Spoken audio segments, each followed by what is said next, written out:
A thrift savings plan is a type of 401k provided to federal employees and members of our uniformed services. It functions just the same as a 401k, where contributions are made pre-tax. You get tax-deferred growth in the account, meaning you get that triple compounding growth. And then withdrawals are taxed as income upon retirement. One of the biggest benefits to having a TSP is the low administrative costs. Fees average approximately 0.025%.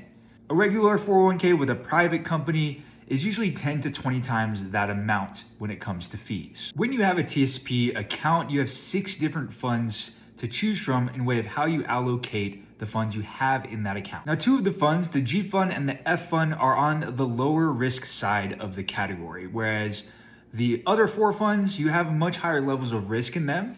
And as you approach your retirement years and you're ready to stop working and stop contributing to these accounts, you want to make sure that you're not at risk of losing all of your hard work. I find that most retirees that I work with on these types of accounts don't even know which fund they're currently allocated in. This, of course, can be a real problem if you decide to retire and just take distributions directly from the TSP account itself. There's 2 main problems with the funds that you have to choose from if you keep your retirement funds in a TSP account. The more conservative funds like G and F keep your money safer, but you're not getting any growth in those accounts.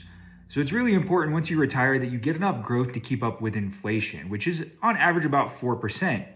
Then with a pre-taxed account like a TSP, when you turn 73, you're going to be required to take minimum distributions, so that way Uncle Sam can get his taxes. Required minimum distributions are at least 4%. So that's where you need to make sure that your account is growing on average about 8% annually to ensure you're not depleting your retirement account. So if you stay in the TSP and you're more conservatively allocated, you're not getting enough growth. Alternatively, if you go with one of the other 4 funds that they offer where you get better returns, you also have higher risk. So if the market does take a huge crash, you're at risk of losing a chunk of your retirement account. This is why it's so important, whether you have a TSP or 401k, that when you are ready to retire and stop contributing to the account, that you roll it over into some type of IRA.